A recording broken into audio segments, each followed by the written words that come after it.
Our position going into these talks was that cuts weren't the answer. There is an alternative to this, that austerity is just not the way that for any economy to recover, and our members are just saying enough is enough. We've had Croke Park 1 and we've done whatever was required of us in that, and we're just not accepting any more cuts. We haven't gone into saying, well, we'll accept this or we'll accept that. We're just against cuts per se. I mean, the net effect in our view that this will have on the exchequer in terms of savings is minuscule as far as we're concerned, but yet it has a huge impact on our members' standard of living in terms of the public service, and it just sucks out public service workers' spending power in the economy, which creates more employment in the private sector. I mean, why would workers want to vote for an agreement that the government are threatening to shove down their throats afterwards? You know what I mean? Why would anybody want to do that? The preconditions that were put on these negotiations, in our view, are outrageous. That come into the negotiations, let's talk about this, but if you don't agree with what we want, well then we're going to impose it by legislation. I mean, that's no way for anybody to conduct negotiations. If any employer in the private sector was behaving like that, or if the union side were behaving like that, putting preconditions on negotiations, I know what we will be told to do by employers. Well, I think there's a huge anger out there amongst public service workers that why would you vote to impose cuts on yourself if the government are saying they're going to do it anyway? Why would anybody want to do that?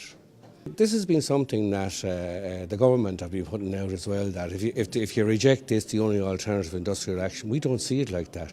What we're going to do is campaign for a no vote on this, to get this agreement, and then we will decide on the outcome of that what our next steps are going to be. It doesn't automatically mean that everybody has to go on strike the day after this is rejected. We wrote to Brendan Howlin asking him to explain in detail how the impact that these cuts would have on the actual deficit, and the answer that we got, in our view, is just unsatisfactory.